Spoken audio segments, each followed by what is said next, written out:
God, a GM. I have no chance. Shut up. That banter, though.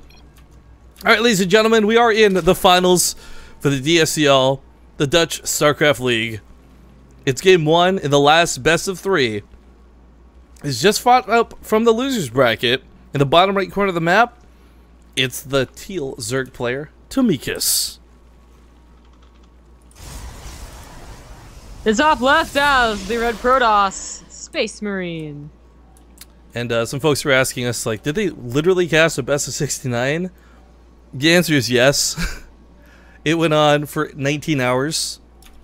We are slowly uploading all the VODs to YouTube. And it's only slowly because there's just so many. Again, in context, we probably cast about, what, 10, 15 matches in general for like an average size tournament. Between like round of 8 and all that stuff. 2 semifinals and a finals. Like, yeah. This was like 5 or 6 tournaments all at once. Is what it came down to. It kind of went fast for me though. It was kind of odd. I feel like I transcended something, like into the Matrix or something, because well, Bunny became one with StarCraft, right? Right, yeah, exactly. Before it'd be like I'd be very well aware like a best of 3 took about an hour, so I'd like I'd know that was okay, it's 3 o'clock then at 4 o'clock. But the best 69, it just became like games became numbers, and numbers became feelings, and feelings became tiredness, and tiredness became feelings. Okay, I can totally see where you're coming from. For me, actually, I kind of agree. Like, I didn't actually feel the time it took to cast that until probably some folks got really obsessed with time once we got to hour 14. So I started noticing the time too, and it started feeling like it was going slower, and I was like, I wish I had never looked at the clock. Oh. It's too bad. Not me. No, man. I was having fun listening to you and Xenocider. You're spaghetti, just like laughing your ass off at me and Xenocider, like yelling at each other. Ah, man. Yeah, like, I was watching like a ton of BuzzFeed videos for whatever reason. They're kind of addicting, you know? Yeah, last night there was like, what you think you look like versus what you look like video. It was like the Asian girl, it was like a really pretty one, and then there was like the usual comedic one. And this one she was like eating. And I feel like that gif that Chalkus made of me eating was kind of that. Well, I linked you to the chick who ate the crazy amount of yakisoba, right? Oh god. I didn't watch it though. I just kind of skipped through it. Was she cute, or was she really gross about it? Well, she was cute, but it's just like, man, that's a lot of noodles. Like, how do you even fit that in your body? But there's like a way to eat gross and a way to eat cute. So I feel like people who can do that, by the way, who can eat like more food than looks like their body, they must have just like a tapeworm or something. I don't know how they do it. I mean, so you gotta do, it's just like stretching out any other muscle, Rifkin. Eat like a bag of potato chips beforehand, and that stretches you out. And then you can take on, anything. Thank you, competitive eating coach Zombie Grub. I can't wait to win my next hot dog eating contest, thanks to your wise words of wisdom. You're welcome. You gotta do a lot of stretching. So. Well, I've heard they drink like tons of water too to like really stretch it out and stuff. But oh, I have no idea. I was just quoting something from Friends, where Joey has to eat an entire turkey. He eats like potato chips beforehand. Oh well, I don't know about his science. I don't know about that, but I've actually seen things where they talk to like that hero guy, the Japanese guy, whatever, is like the world champion hot dog eater. Oh, he was like the American. It must be like hot dog eater is a woman. Or maybe she's the like world champion apple pie eater. I don't know. Good at gobbling down those wieners, you know what I'm saying? Alright, so Tomikus got a bit of a scout. Unfortunately, he didn't really get to see any definitive tech structures, but he did get to see the gases at least. Actually, I gotta say, my favorite reaction gif to when girls post like cute pictures online is that one where, I'm sure you guys have all seen it, where it's like a girl sitting on a couch and someone throws like 50 hot dogs at her face. Oh my god. What's wrong with you? No, it's just like the gif itself is so silly in the first place. That's a gif that you put when the girl is doing something a little bit sexual. If you're just looking cute, what the hell is wrong with you? It's like your inbox will be full of PMs, yo. Oh, I hate reading that on Reddit, man. I'm just like, oh no, you alerted yourself to the men. Run! You accidentally peacocked! What are you doing? Accidentally peacocked. I haven't heard that one. Alright, so cooling tower is going to be broken down. I actually like this. I feel like we've talked to a lot of pros about this, and everyone has acknowledged that using cooling towers is always a good move, but so many just don't think about it on the fly, which for me is just kind of like, I don't know, I understand that you're doing about 50 million things and you're trying to predict and guess what your opponent's doing, you're reading all this information, but to take that one step to knock down the towers just seems so simple. So I like that Tomikus has done this. It's something that many don't, strangely enough. We saw it actually earlier today with that Sim City on, I think it was Fierce side, right? 5 cannons down, but no rock towers broken. Well, this is an interesting push from a Space Marine. It's still only off of 3 gateways, it's not all in. But it could look like one. It could look like a 7-gate following up an Oracle. Oh, he's focusing over here, that's why. Get the pylon down and stuff, but realizing the push wasn't going to be worth it. Yeah, the Oracle was too much to give away for free. It was already kind of a fake. You weren't supposed to do much except distract them from the front push and get the drones behind. He did the flip, and it doesn't look so good now. He has to have his button, his number, his finger on the recall button to be very, very careful with the units that he has remaining. Well, the amount of Hydralisks coming out of this are not too high right off the bat. I mean, that's the problem. You're probably supply blocked around this point. You're probably low on minerals at this point. That's actually the supply block more than anything else. But Ling Hydra is pretty good for the mid-game fight. It's something you can use without needing a lot of upgrades. You don't have to invest in that +1 so quick. I mean, Roach Hydra can work alright as well, but Roach Hydra really they complement each other a lot better later on. And the Lings are just so easy to get a lot of. So that cannon fodder, that sort of they'll soak the hits for the Hydras. Each of these is like a point defense drone blast. Sure, yeah. Funny way to put it. I'm still so surprised Space Marines being so dangerous. Like, this just screams like dangerous. Like, you're not supposed to do this as a Protoss. Like, faking once is fine. Faking twice and then having the recall ready to go, okay, fine, as long as you recall. But to keep most of your units with very limited production back at home, like out in the field ready to die, I feel like it's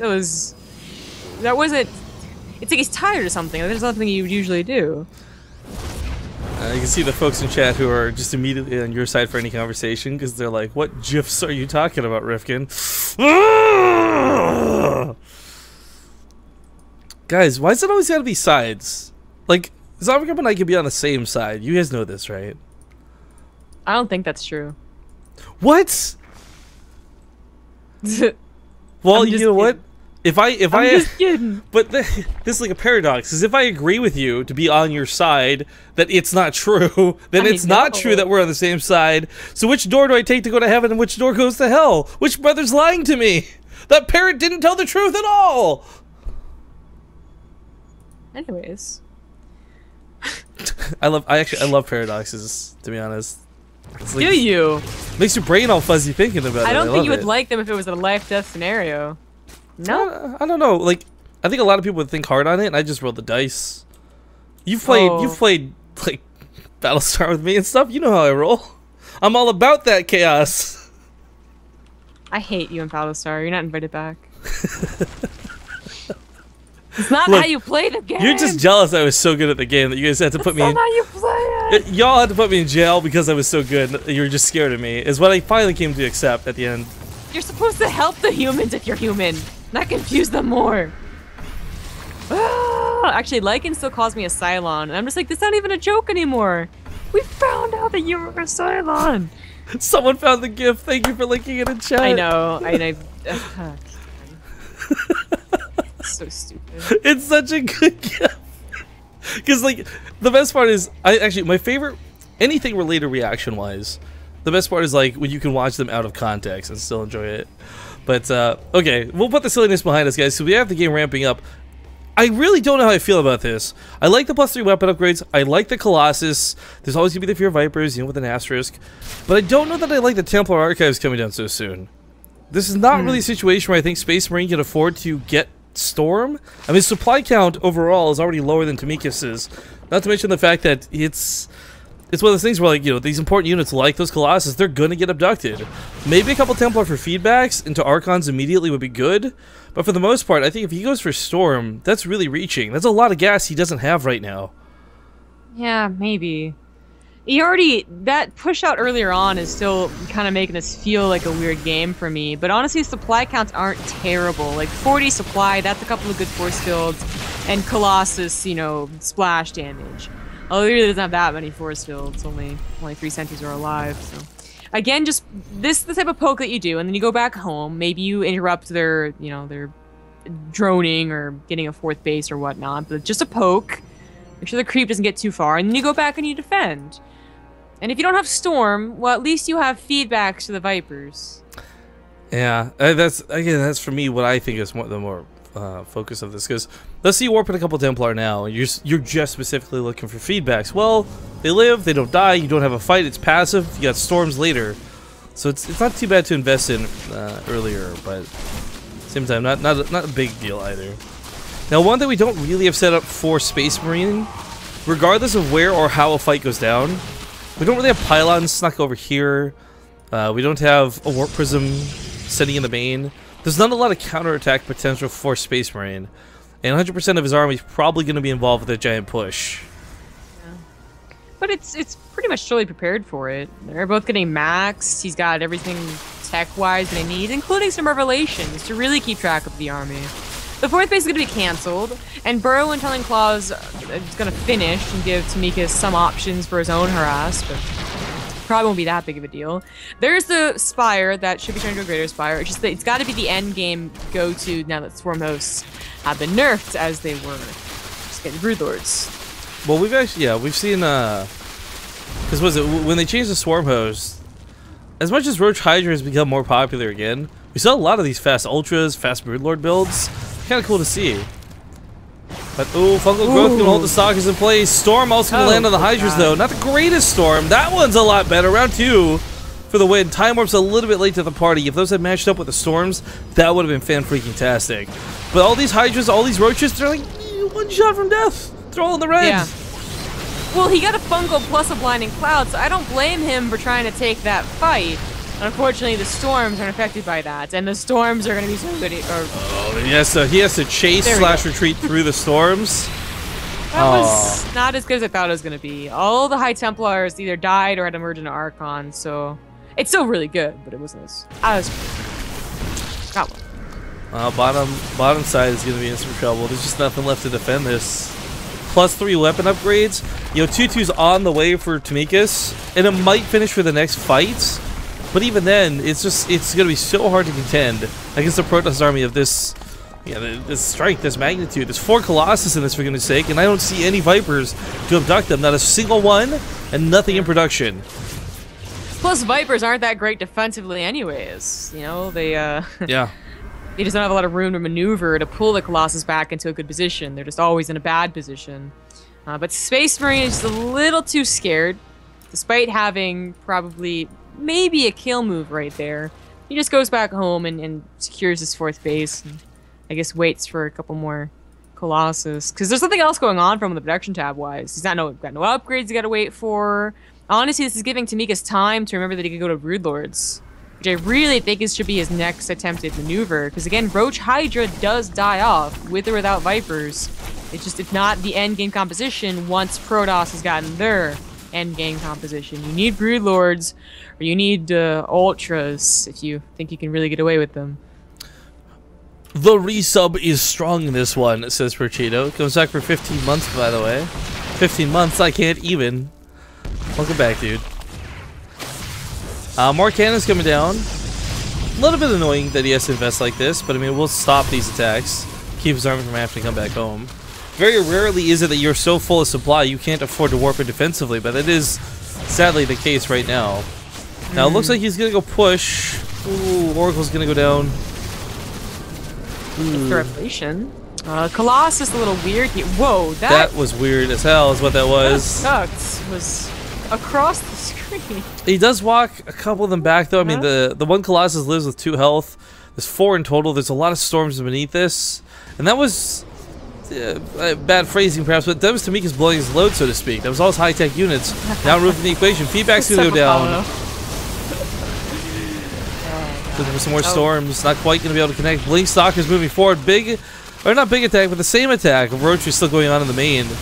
So just never really cleaning up back at home defensively. So Space Marine, not devastated by the counterattack through those roaches, still has to kill Tomikus with his push. I think that he will. Tomikus is running out of space to just maneuver. Here he could have come up behind maybe with the rest of his army, but there's 4 Colossus. Even with a backstab, the Roach Hydra is dying too quickly. And it's all hit right before 3-3 finish as well. Not that it would have saved him, but maybe it would have helped.